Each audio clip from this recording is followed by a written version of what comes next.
राहुल गांधी की जो कुंडली है वो है तुला लग्न की कुंडली है और लग्न में बृहस्पति है, पंचम में राहु है और वर्तमान में राहु में बृहस्पति चलता है और इन दिनों में इलेक्शन होने वाले हैं। लेकिन साथ में जो इनकी वर्ष कुंडली है वो भी इसमें तुला लग्न है, वो भी उसमें मंथा की स्थिति अच्छी नहीं है। तो अगर परिणाम की बात करूं तो निसंदेह आपने जो बोला कि राहुल गांधी मुखर होकर बोलते हैं, खूब बोलते हैं और शायद ऐसा मालूम पड़ता है कि सत्तारूढ़ पार्टी के खिलाफ अगर कोई नेशनल लेवल पे बोल रहा है तो राहुल गांधी बोल रहे हैं और कोई नहीं बोलता, बाकी सब प्रदेश में बोलते हैं। तो ये एक अलग बात है, वो डेमोक्रेसी के लिए हमारी अच्छा है, अलग इशू है। राहुल गांधी को अभी लंबी यात्रा करना पड़ेगी। मुझे नहीं लगता है कि 2022 में सब कुछ उनके लिए बदल जाएगा। लेकिन एक बात मैं कहना चाहता हूँ बड़ी स्पष्टता के साथ कि 2022 राहुल गांधी को एक पॉलिटिकल जीवन देगा, जीवन दान देगा और इसके बाद लोग इनको पप्पू वगैरह ये जो बोलते थे इस तरह से कहना बंद करेंगे और वो एक मैच्योर्ड पॉलिटिशियन के रूप में उभर के बाहर आएंगे। और उनका जो व्यक्तित्व है अभी तक वो निकल नहीं पा रहे थे, ना तो उनके पास इंदिरा गांधी का चमत्कार है, ना उनके पिता का है राजीव गांधी का, ना माँ जैसा है, ऐसा कुछ भी नहीं है। लेकिन मुझे लगता है कि 2022 के जाते जाते वो एक मैच्योर्ड पॉलिटिशियन होंगे और उन्हें न केवल उनकी पार्टी बल्कि पूरा देश बाई एंड लार्ज उन्हें सीरियसली लेगा और उनकी बातों पर चिंतन मनन किया जाएगा। मेरे को लगता है राहुल गांधी इस चुनाव के माध्यम से 2022 में अपने को खोज रहे हैं और अपने को खोज भी पाएंगे और ये उनके लिए विशेष उपलब्धि होगी। चलिए 2022 में राहुल गांधी खुद को खोज पाएंगे, जो बात कही डॉक्टर भांबी ने बहुत महत्वपूर्ण बात है। डॉक्टर गणेश, क्या 2022 के जो तारे हैं वो राहुल गांधी के सितारों से मैच कर रहे हैं या विपरीत हैं? क्या दिख रहा है आपको? देखिए, राहुल गांधी जी का जो जन्म है वो 19 जून को हुआ है। यहाँ ध्यान दिए जाने वाली बात है कि अगर अर्ध सत्य देखेंगे तो 19 तारीख का जन्म इनकी दादी जी का था, माननीय इंदिरा जी का था।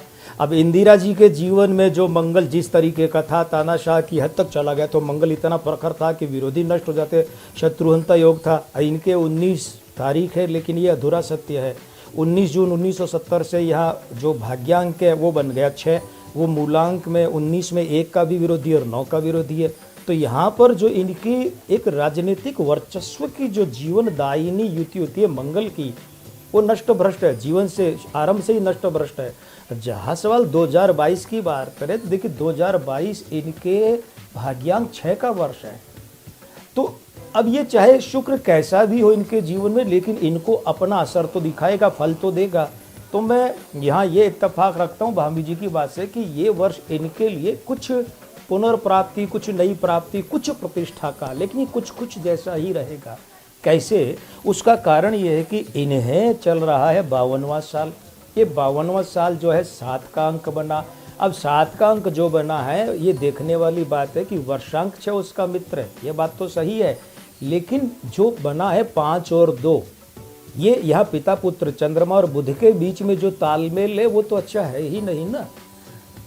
तो पिता यानी कि मुखिया, पार्टी का मुखिया, लेकिन चूंकि इनके ही भाग्यांक का वर्ष है तो कुछ क्या दे सकता है कि राहुल गांधी वर्ष 2022 में कांग्रेस के, भारतीय राष्ट्रीय कांग्रेस के एक बार फिर से राष्ट्रीय अध्यक्ष बन सकते हैं। ये इन्हें अच्छा मिल सकता है। एक बात और है, इनका अंक 3 यानी बृहस्पति जन्म से ही ठीक नहीं है।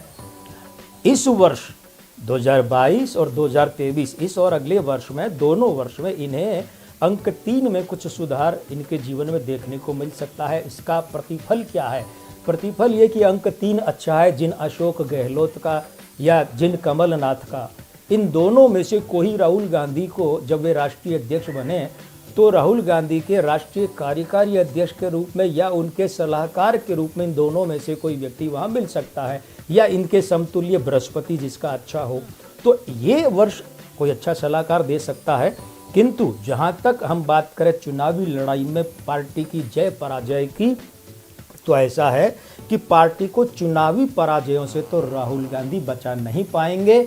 पंजाब में जो भारतीय राष्ट्रीय कांग्रेस की सरकार बनेगी उसके पीछे राहुल गांधी के अंकों का कोई योगदान इसलिए नहीं होगा क्योंकि वे जो हैं अभी पार्टी में किसी ऐसे पद पर नहीं है जिसकी हम गणना करें। वहाँ पंजाब के मुख्यमंत्री के अंक होंगे, प्रदेशाध्यक्ष के अंक होंगे, सिद्धू और चन्नी के, और इधर सोनिया जी के अंक होंगे।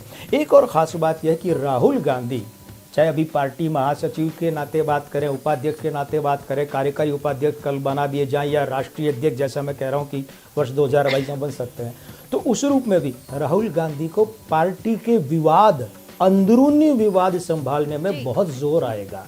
और अगर अकेले इनके भरोसे कोई पार्टी का अंदरूनी विवाद छोड़ दिया गया तो सुलझने की बजाय उलझेगा, यही आशंका अधिक है।